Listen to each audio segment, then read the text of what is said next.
Yeah, for this video we're going to look at the effect of taxation. Now I'd like to introduce you to I just finally added my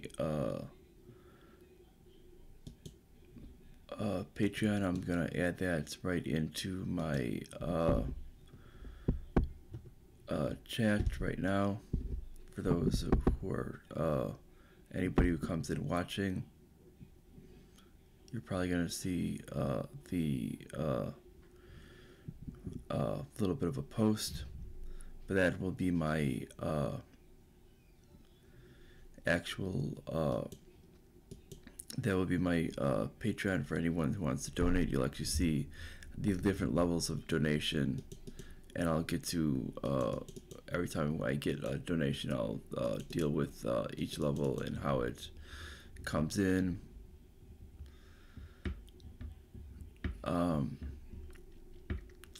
And how I will deal with that. You'll see actually on the actual site and what your actual gift will be, and we will see how that will play out for everyone. But when it comes down to it is in this with the Patreon supporters, I'm hoping that everyone can support me so I can continue doing this, so it can become a lot more affordable for me. Now, I mentioned it earlier on with it in my one that I'm actually currently working on uploading. That's my this will be one, and actually the Second Amendment. I know I'm kind of going off the actual handle right now, but this is one on the Second Amendment I'm actually working on now.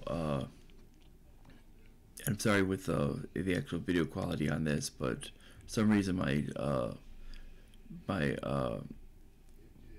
plugged in digital camera is not working, so I had to use my digital camera on the computer itself, so it's gonna look a little bit fuzzy. Sorry about that.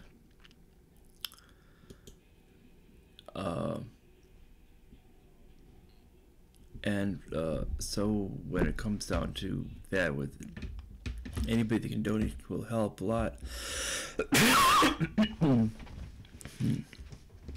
I have levels of basically they start at $1, $10, I believe it's $25, $50, and then $100 and up, depending where you actually fit. Whatever you guys can donate for like the monthly amounts can really help. But now back to the actual topic itself. This is basically on the topic of taxation. Now, when we look at taxation, we need to look at it realistically. Basically, when you look at comparing the idea of how we interact between government and how we look at how we deal with private business. Now, when we interact with private business, we need to understand that we're not actually forced to actually get something that we don't want by having to pay for it or having to deal with them if we don't want to deal with them. This is something that's very, very crucial, and that's something that we need to understand. But when we deal with government, we're being forced to essentially buy things we might not even want. And like when you go into a restaurant, they don't just all of a sudden hand you food and say, give me your wallet, and they don't start hand you food with it that you might not even want, and tell you what, tell you that you have to pay for it. No, you go up there, you think if you want food, you might not want food, you might just want a drink, and you make your order. If there's something there you want, there might might not be anything there you want, and if there isn't, you leave and you're good. And that's how the voluntary transaction goes. Well, with government, that's not how these things work. With government, we see that the way things go is that they choose what actually happens, and they force you to pay for a bill of goods that they choose on their own, and they basically create a system of all these things you have to pay for. Now, regardless, and this is done at force. Well, because the fact is, why do we say it's at force? Because if you don't pay, you go to jail. If you don't want to go to jail, they use violence, and this is the whole point. If we don't view as violent, if we don't succumb to their force of arrest, we view them as violence. Because the fact is they're going to essentially shoot you if you don't come with them for arrest for not paying their taxation. Because this is not a voluntary system. And when we view someone that does that, that is called theft. Because you weren't asking for that bill of goods. Most of the time, when we view this, we need to view that most of us do not even take any value out of those goods. Let's say, for instance, we're talking about the military intervening in other countries. We take zero value in that. Most of us are actually opposed to this action. You look at the idea of civilian intelligence spying on people. We could pretty much guarantee that nearly 100% of the people in this country are against this. Well, that would mean that we're not for this. We're essentially not taking any value in this, and they're making us pay for it by force. And when we start to look at all of these factors, that's basically making us pay by force. Another thing is such things as welfare. It doesn't matter, corporate welfare or traditional forms of public aid. They're making you pay by force. And you're basically taking away your money and making it go to someone else. When they do this, they're essentially, what they're doing is they're taking away your money, giving it to someone else, and if you don't comply, they arrest you. And that's basically what they're doing. And when we see people like Alexandria Ocasio-Cortez stating that we need more of it, that's essentially advocating for more force. And this needs to be understood that that's what you're advocating for when you do this. It's not actually...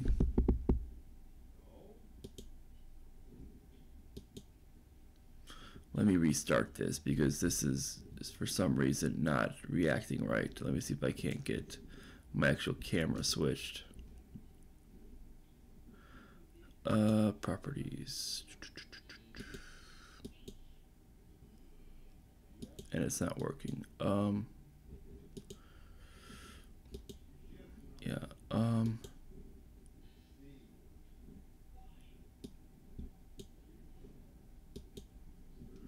Let's try turning off the again.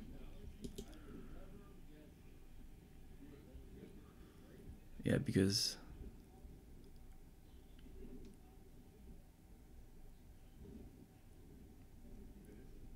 let's try,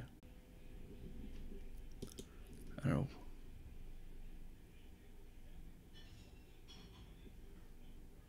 Yeah, sorry about the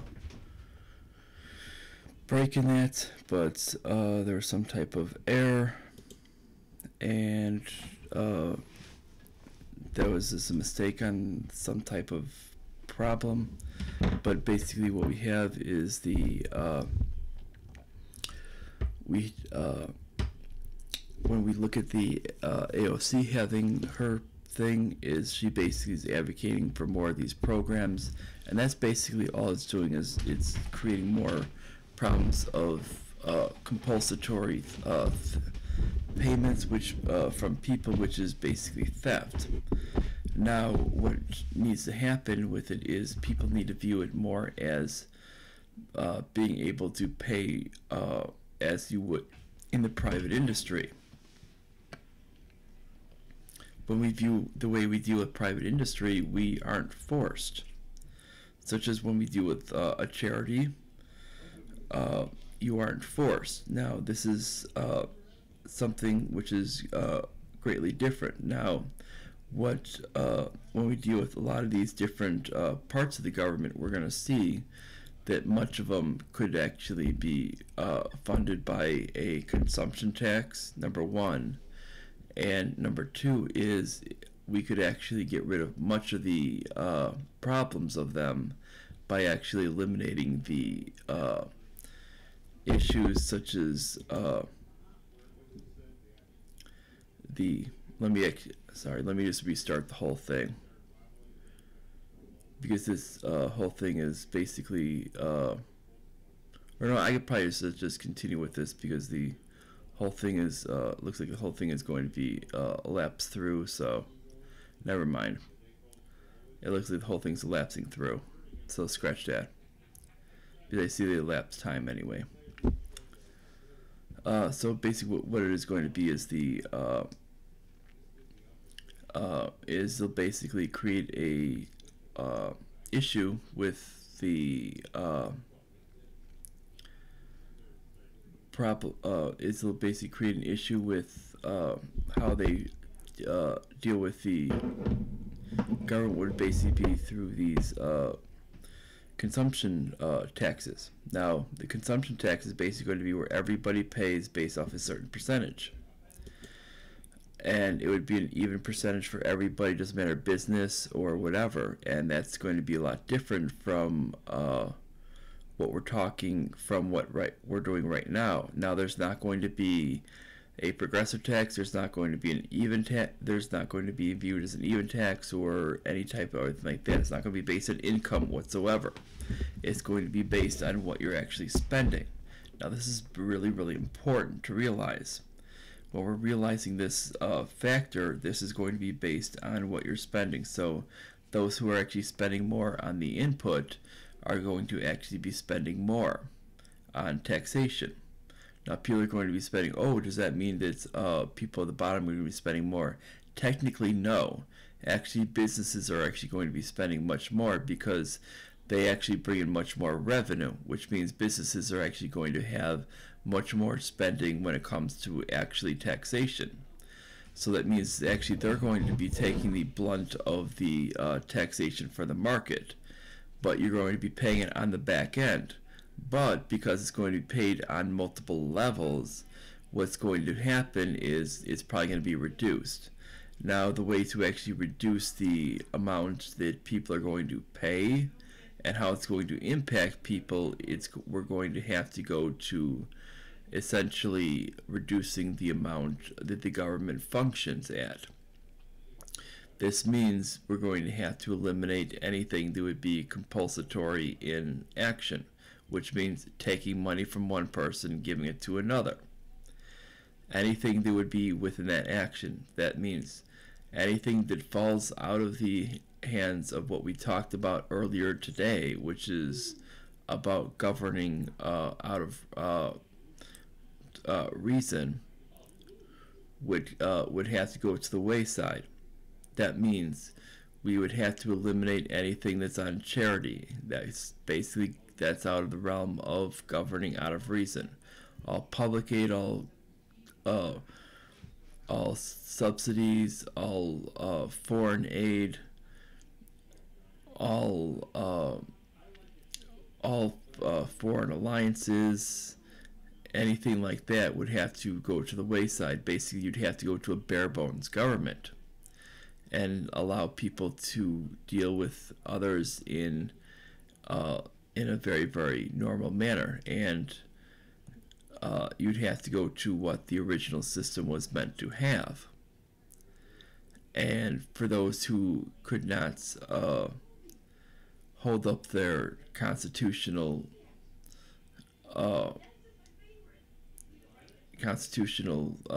oath, they must actually step down.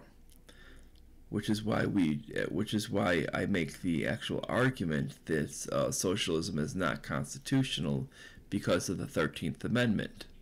Because socialism actually hands over all individual rights over to the government and all the people for the government. When you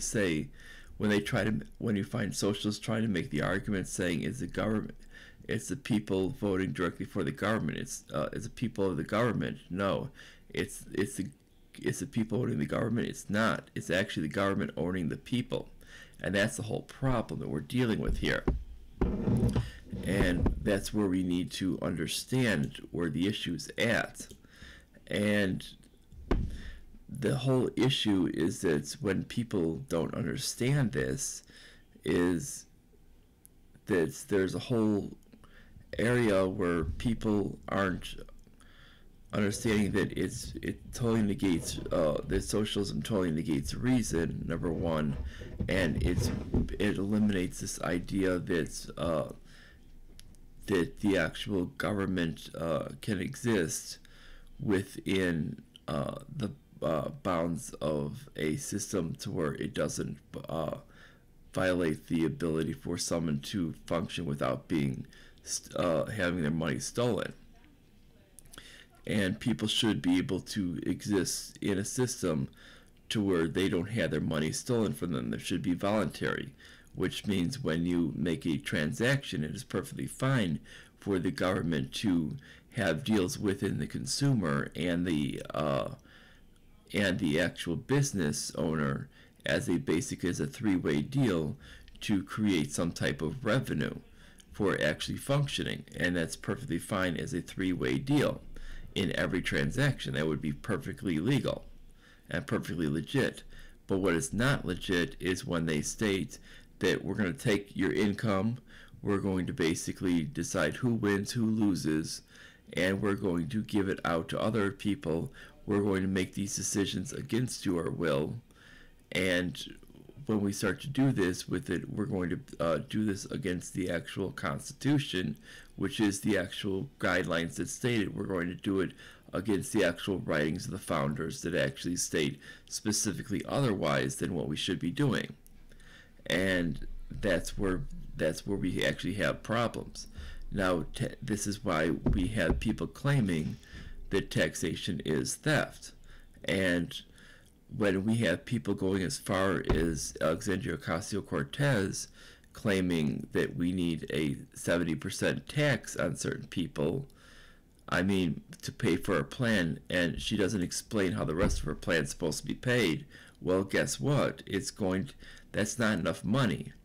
Her plan is, when she was stating at where people are estimating 49 million, well, 49 million is a underestimation of the plan. That was only directly what she was stating on the low end. I've seen what at the best case scenario would be if the private sector were to implement it at the cheapest possible way. It would be essentially if they eliminated that free money for people, that she wanted to hand out to people and eliminated welfare. She could and started doing things a lot more simply. She could essentially do it at about adding at about 80 trillion more over 10 years, which is about 8 trillion more per year, which would require that basically we would need nearly 3 times as much taxation. That means that each person's rate should essentially triple, which means that we're going to have to essentially get more money out of other forms of taxation, number one, meaning there's going to have to be some type of federal taxation on other things such as gas, such as other forms of basically taxation on fuel and such that we're currently using, such as they're going to have to essentially create some type of federal toll system. They're going to have to create some type of federal system for miles you drive, regardless if you're driving electric or not. They're going to have to create some type of other type of taxation system based on no matter what you do. And then when it comes down to your actual income, your income on top of that is still going to have to triple in taxation, meaning minimum rates are going to have to go from roughly about 10% on the federal level up to about 30%. Now when you add that up to what California is doing, you could be paying up to 45% for those making the lowest of wages. And that means those people making those lowest of wages are paying up to 45%, plus all of those usage taxes that would have to be added on to pay for this plan. And that's not sustainable. That means, and that's to pay for all these other free things that are being forced upon people. And as the same idea as I said at the beginning, it's like going to a restaurant being made to pay for all that food that you don't necessarily want to buy. I mean, there could be a bunch of, they essentially could be basically piling up a bunch of food to basically like 6 feet high and making it pay for it when number one, you don't have the money for it, and number two, you don't like the food, number two, and number three, you might not even want to order food, you might just want to drink, or nothing on the menu actually appeals to you. And that's exactly what some of these ideas are doing to people. They're making them do this, and that's the same idea even when we start to go into some of these other government-forced projects. And that's what we need to understand, is we need to understand that this is what's going on. And when we start to view this, we start to view that this is what's going on in these people's lives. And the moment that we start viewing this is the moments that people start realizing that this is actually theft, and there needs to be a much better system. Now, we could also go to an a la carte system and realize that maybe we can do this. When it comes to the military, maybe we can go to more of like an a la carte system, plus for most everything else, eliminate the things that are basically non-functional for the government to get into, such as charity, such as the other things like this, such as these pork barrel projects that have no business being in there.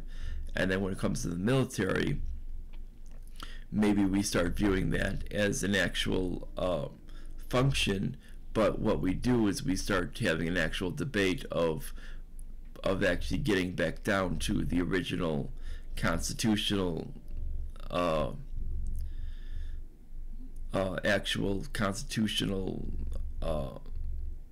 function of the actual government for these for the actual military. And that's something that a lot of people aren't willing to do. Now, if we actually view that, what that would actually equal out to is we're talking that would be about the actual cost of that, even at its highest level, would not be over about $250 billion, about a third of what we're currently paying. Now, what does that equal out to per person? About like 83 cents per person. That means the average household of 4 is about paying about $3 a person for our military per year. And I think people are more than willing to pay that for a military. When it comes to the rest of the actual function of the government, I think we can easily get that under a fraction of what we're currently paying, and we can actually, including start paying off the debt, and I think we can actually stay within that $3.5 trillion, and start doing that. And once we hit that, we can actually use the rest of that $3.5 trillion and start actually staying within the being able to pay off the actual debt of the system. And that's what people need to understand, is when they do that, we can actually do that. We can actually have a system like that and not go under. What we're currently doing is over the last several years, we've been running deficits of minimum $500 billion or more. This is minimum. And this is why we've racked up a deficit that's basically been something where we see that we're over $22 trillion.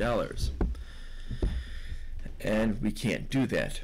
Now, under the Alexandria Ocasio-Cortez system, even if we cut everything down to what it could be, even if we cut down to basically balancing it out and voting for this thing, this is essentially, if we just balance it barely out and doing what we need to be doing, essentially the best case scenario is she could possibly get down to maybe about, we're talking of what people have been talking about, because her thing is going to be between $8 and $10 trillion per year, and that would be at best, with it between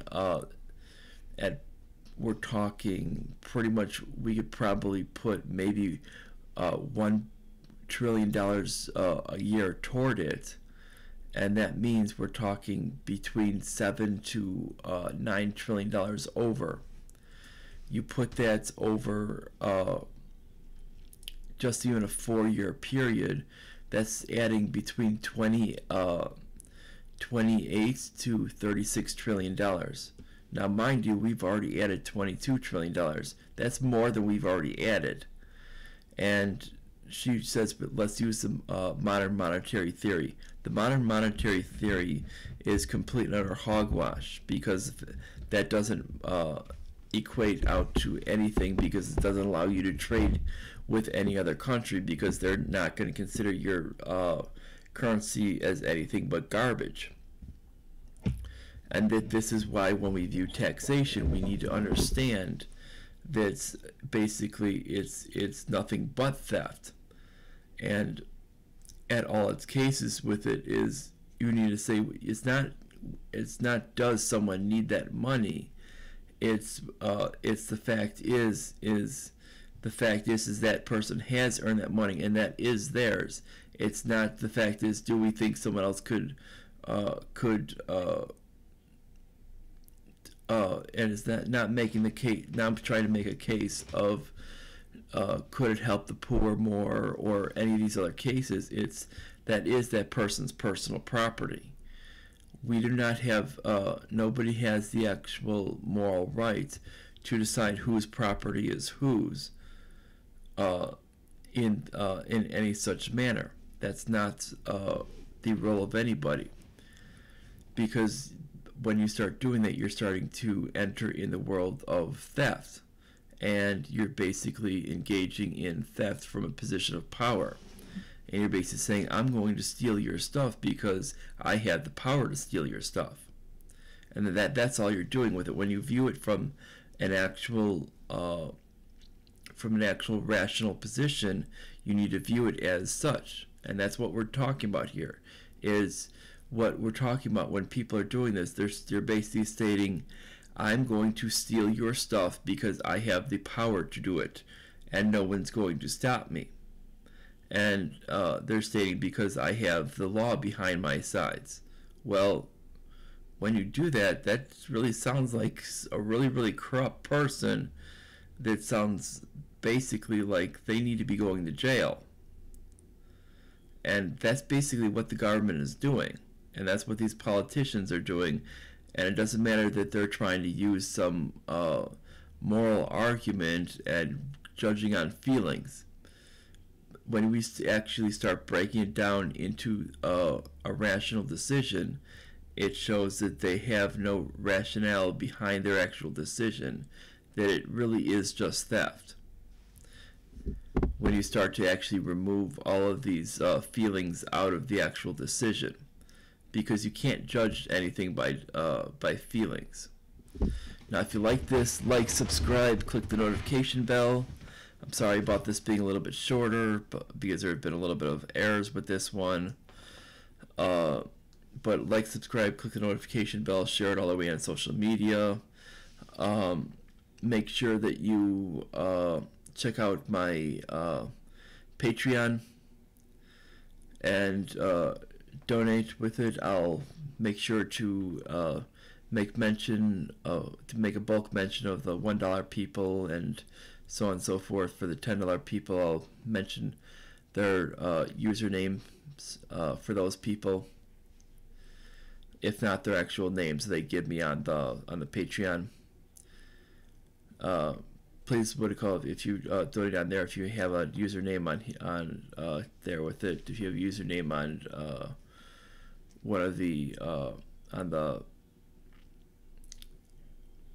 on YouTube with it, please mention your username so I can actually make mention of that. So if you have your own page with it, so you can kind of direct some traffic over to yourself if you make your own videos or something. And then so on and so forth. Up with it, you'll see the different levels all the way up to 100 a month, and you'll see all the different things all the way up there. And then that's about it. Bye, everyone.